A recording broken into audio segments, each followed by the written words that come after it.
Assalamualaikum warahmatullahi wabarakatuh. Bismillah walhamdulillah wassalatu wassalamu ala rasulillah. La hawla wa la quwata illa billah ma ba'du. Fil usbu'il madi qad darasna an fi'lil mudhari'. Di minggu yang lalu kita sudah belajar tentang fi'il mudhari'. Wa fi hadhil fursa at-thayyibah sanadrus insyaallah an fi'lil amri. Dan insyaallah pada kesempatan kali ini kita akan belajar tentang fi'il yang ketiga, yakni fi'il amar. Nah, perlu kita garis bawahi bahwa untuk memahami fi'il amar, sebelumnya kita harus faham ya tentang apa itu fi'il mudhari ya, karena pembuatan fi'il amar ini berasal dari fi'il mudhari. Begitu pula fi'il mudhari terbuat asalnya dari fi'il madi. Nah, fi'lul amri kita akan membahas tentang cara membuatnya, lalu kemudian pengertiannya serta bentuk-bentuknya. Jadi kita fokus kepada tiga hal ini. Yang pertama adalah pengertian fi'il amar. Apa itu fi'il amar? Fi'il amar adalah fi'lul amri huwa ma yadullu ala talabil hudusi fi zamanil hali. Fi'il amar adalah kata kerja yang menunjukkan atas permintaan pekerjaan di zaman sekarang. Atau dengan kata lain, fi'il amar adalah kata perintah. Satu contoh misalkan duduklah. Atau di dalam Al-Quran ada kata bacalah. Nah, kata bacalah ini adalah kata perintah. Maka dalam bahasa Arab disebut dengan fi'il amar. Bentuk dalam bahasa Arabnya bagaimana? Nah, maka kita akan bahas bagaimana cara membuat fi'il amar setelah ini. Cara membuat fi'il amar adalah langkah pertama, huruf mudhari'ahnya diganti hamzah wasol. Jadi membuat fi'il amar kita harus tahu fi'il mudhari'nya terlebih dahulu. Katakanlah fi'il mudhari'nya adalah yaf'ulu. Nah, yaf'ulu. Maka kalau kita sudah tahu fi'il mudhari'nya yaf'ulu, maka kita akan mudah membuatnya ke fi'il amar. Nah, bagaimana cara membuatnya? Langkah pertama adalah huruf mudhari'ahnya diganti hamzah wasal. Atau huruf mudhari'ahnya ini ya yaf'ulu, huruf mudhari'ahnya adalah iya. Maka iya-nya dibuang terlebih dahulu, kemudian kita tulis ulang. Bahasa Arabnya adalah fa-nya sukun ya, kemudian ainnya harkat dhammah, lamnya berharkat dhammah. Bacanya uluh gitu ya, uluh. Lalu kemudian langkah selanjutnya diberikan hamzah wasol tanpa berharkat, karena harkatnya nanti mengikuti harkat ain fiilnya. Ya, kita masih ingat ini fa fiil, ini ain fiil, ini lam fiil. Harkat hamzah wasolnya mengikuti ain fiilnya. Bila ain fiilnya itu berharkat dhammah, maka hamzah wasolnya berharkat dhammah. Tapi apabila berharkat fathah atau kasroh, maka hamzah wasolnya berharkat kasroh.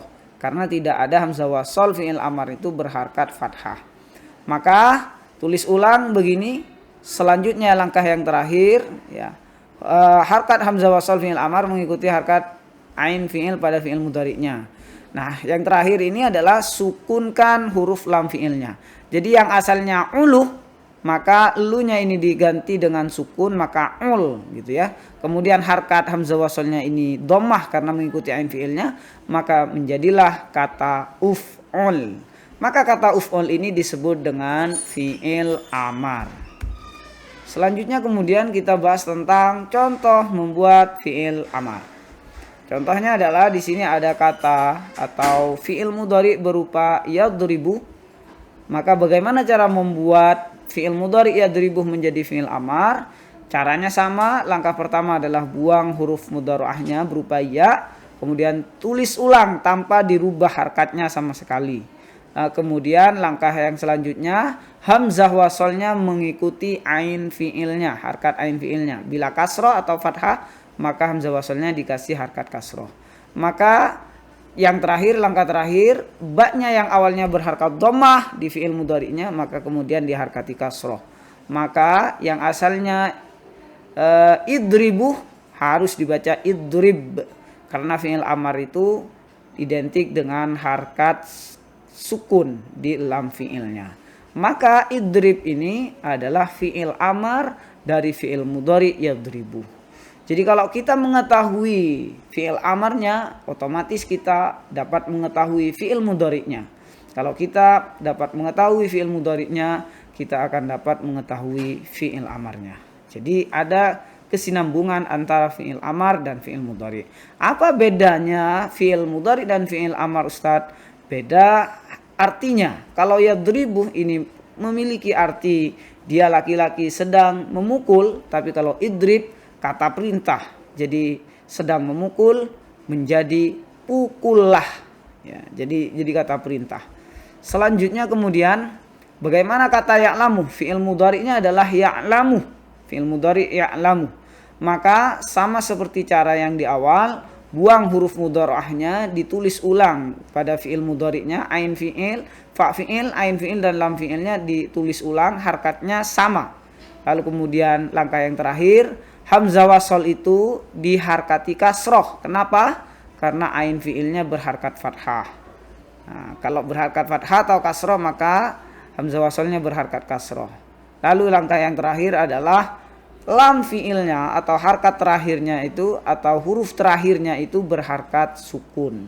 Maka ya'lamu menjadi i'lam. Ya'lamu artinya sedang mengetahui atau akan mengetahui. Kalau i'lam ketahuilah. Ya, kalau i'lam ini fi'il amar, maka ya'lamu ini adalah fi'il mudhari. Nah, terakhir ini adalah bentuk-bentuk fi'il amar. Bentuk-bentuk fi'il amar itu ada 6 ya.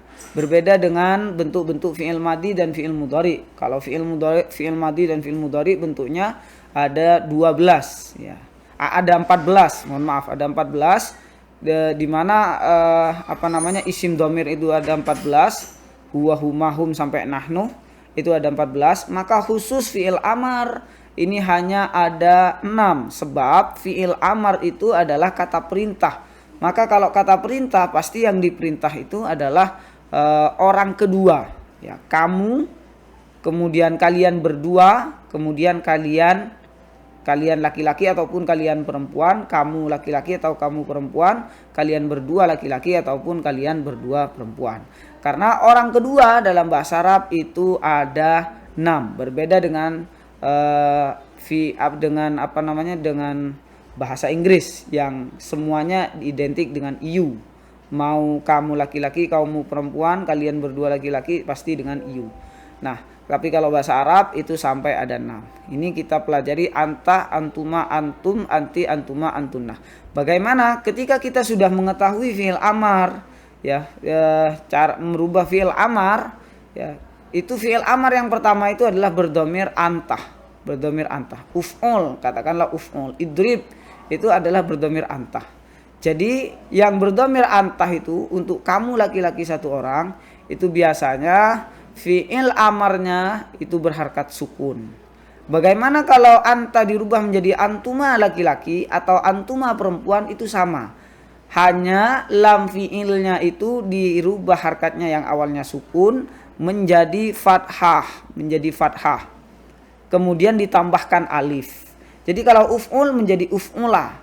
Kalau unsur menjadi unsuro ya, menjadi unsuro.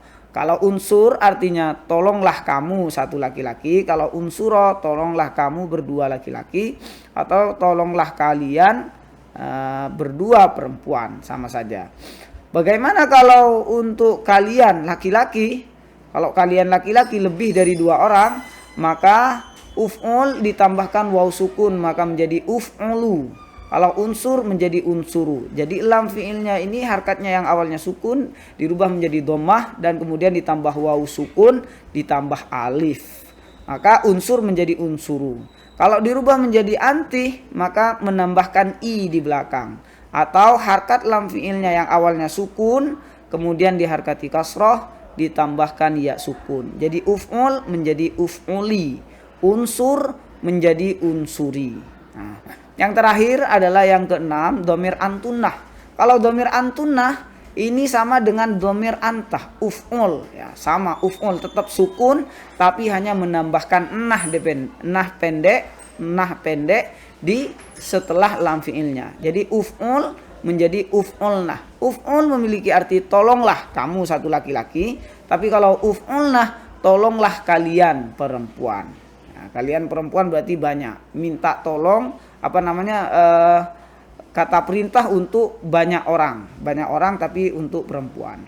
Unsurnah tolonglah kalian perempuan. Uf'ulnah kerjakanlah kalian perempuan.